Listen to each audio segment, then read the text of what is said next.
Saya boleh mulai.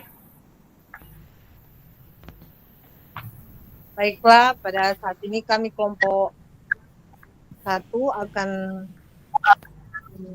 melaksanakan coaching kasus 3. Rekan Anda bercerita jika dia baru saja mendapatkan teguran dari kepala sekolah yang menerima laporan dari pengawas sekolah yang melakukan supervisi saat ia mengajar. Pengawas sekolah yang melakukan supervisi tampak keberatan ketika rekan Anda mengajar tanpa buku teks. Rekan Anda mengajar dengan memanfaatkan sumber-sumber belajar lain. Ketika diingatkan pengawas tersebut, rekan Anda menyampaikan jika ia tetap mengacu pada kurikulum, walaupun tidak menggunakan buku teks. Pengawas tersebut tampaknya tersinggung dan memberikan laporan tentang hal itu kepada kepala sekolah. Bagaimana Anda menyikapinya? Alur cerita, suatu hari ketika akan masuk kelas, saya dihampiri rekan kerja yang mau menyampaikan masalah yang dirasakannya. Selamat pagi, Bu. Pagi, Bu. Selamat pagi, Bu. Pagi, Bu. Bagaimana kabarnya? Baik. Bagaimana kabarnya? Baik, Bu. Bu, kemarin mengatakan ada sesuatu yang akan diceritakan. Ada cerita apa? Begini, Bu. Saya sudah disupervisi oleh pengawas. Setelah disupervisi, saya kena teguran dari pengawas. Kenapa saya mengajar tidak menggunakan buku teks? Padahal saya mengajar mengenai pengamatan lingkungan. Lalu pengawas melaporkan kepada kepala sekolah, lalu saya ditegur. Begitu, Bu. Mungkin Ibu dapat membantu saya mencari solusinya. Oh, begitu. Berarti Ibu sudah memiliki potensi yang luar biasa dalam mengajar tanpa buku teks. Apakah mengajar Ibu sudah mengacu pada kurikulum? Sudah, Bu. Sudah sesuai. Cuman, saya menggunakan pembelajaran di luar kelas. Tetapi, pengawas mengatakan tidak menggunakan buku teks. Pengawas ngotot harus ada buku teks mengenai pembelajaran tersebut. Bagaimana solusinya ya, Bu?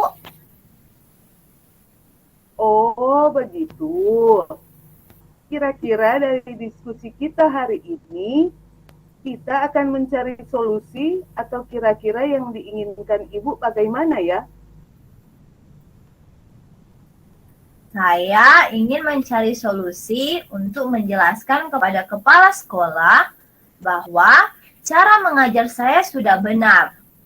Kadang-kadang saya menggunakan beberapa media di luar buku teks karena anak-anak selalu bosan kalau selalu melihat buku teks.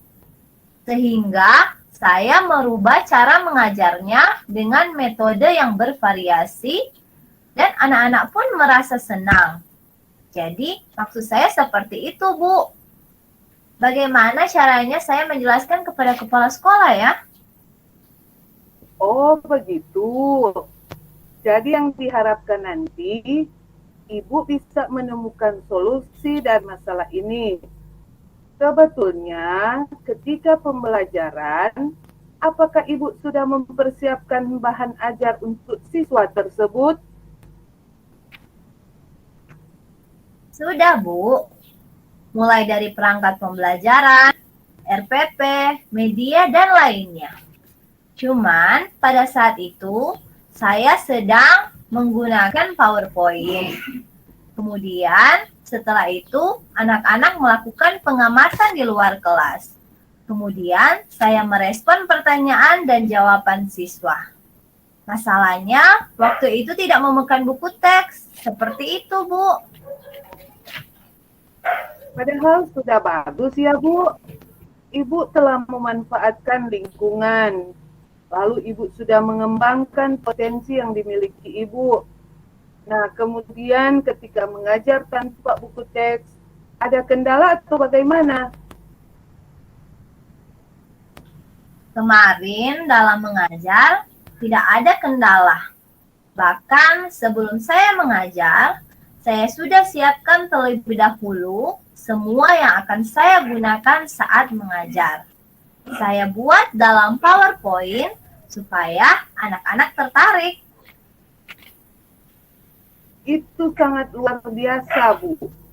Dan Ibu sudah memanfaatkan sumber belajar lain. Lalu bagaimana hasil belajar anak dari pembelajaran tersebut? Anak-anak lebih bersemangat dan termotivasi dengan pengamatan di luar kelas. Mereka menulis apa saja yang menjadi hasil temuannya selama pengamatan di luar kelas. Jadi, intinya hasil anak-anak menjadi lebih baik dan perasaan anak-anak menjadi senang. Iya, Bu. Anak-anak lebih suka. Jadi, secara tidak langsung, kompetensi sosial emosional terlihat. Begini, Bu. Ibu mau menyampaikan kepada kepala sekolah dan pengawas. Bagaimana? Nah, saat ini kita akan cari solusi dulu untuk menyampaikan kepada kepala sekolah dan kepada pengawas.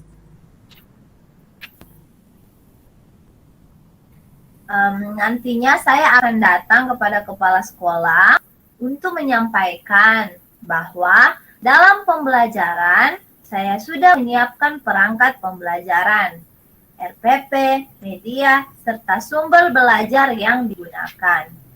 Tetapi pengawas tidak mau tahu dengan apa yang sudah saya buat, karena tidak terlihat sumber belajar yang pengawas inginkan, yaitu menggunakan buku teks. Jadi, menurut saya, cara belajar yang saya terapkan tidak menyimpang dari kurikulum. Nah, itu sudah baik, Bu. Nanti saja Ibu menjelaskan kronologinya kepada kepala sekolah bahwa semua itu sudah bagus dan baik. Nah, kapan Ibu akan menghadap kepada kepala sekolah? Mungkin secepatnya, dan saya sudah mengobrol dengan guru lain menjelaskan apa yang saya lakukan mengenai penggunaan media pembelajaran. Bagaimana jika pengawas hanya menginginkan pembelajaran Ibu harus ada buku teks? Apa yang Ibu lakukan? Saya akan menjelaskan kembali kepada pengawas serta memperlihatkan RPP yang saya buat agar pengawas dapat meyakininya. Ya, bagus, bagus. Kira-kira Ibu sudah tahu apa yang akan dilakukan Ibu sekarang? Iya, Bu. Saya sudah tahu harus melakukan apa, yaitu menghadap kepada kepala sekolah dan menyampaikan cara kerja saya kemarin dan cara mengajar saya. Ya, Bu. Nantinya jangan lupa hasil belajar anak-anak harus dilampirkan sebagai pendukung bahwa pembelajaran dengan sumber lainnya bisa meningkatkan prestasi siswa. Ya, Bu, saya sudah mempersiapkannya. Ibu, tadi kan sudah menyampaikan permasalahan dan segala sesuatu sudah Ibu kemukakan. Nah, komitmen apa yang akan Ibu bangun dalam pelaksanaan rencana yang Ibu susun? Apa, Bu? Nah, begini, Bu. Saya ingin dukungan dari teman sejawat, sekaligus saya ingin meluruskan permasalahan ini kepada rekan guru, supaya tidak menjadi miskomunikasi. Saya juga butuh motivasi bahwa apa yang sudah saya lakukan tidak salah. Kemudian, kepala sekolah bisa menyampaikannya kepada pengawas. Atau, saya akan berkonsultasi kembali dengan pengawas demi peningkatan belajar murid. Semangat Bu, semoga apa yang disampaikan kepada kepala sekolah dan kepada pengawas itu boleh berhasil dengan baik, bahwa pembelajaran yang Ibu sampaikan sangat baik untuk kemajuan siswa. Jangan lupa hasilnya disampaikan pada saya ya Bu. Semoga hasilnya itu baik dan semua permasalahannya akan selesai dan Ibu tidak mempunyai lagi hambatan. Amin. Terima kasih ya Bu sudah mau berdiskusi dengan saya. Sama-sama, terima kasih.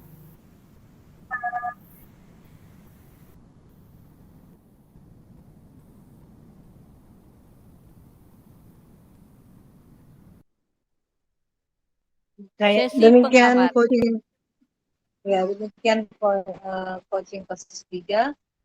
Setelah saya amati proses coaching kasus 3, tujuan umum telah melakukan menggali pertanyaan-pertanyaan, coach dapat berkomunikasi dengan baik dengan coaches dan membangun kualitas hubungan yang nyaman dan aman sehingga bisa saling share satu sama lain.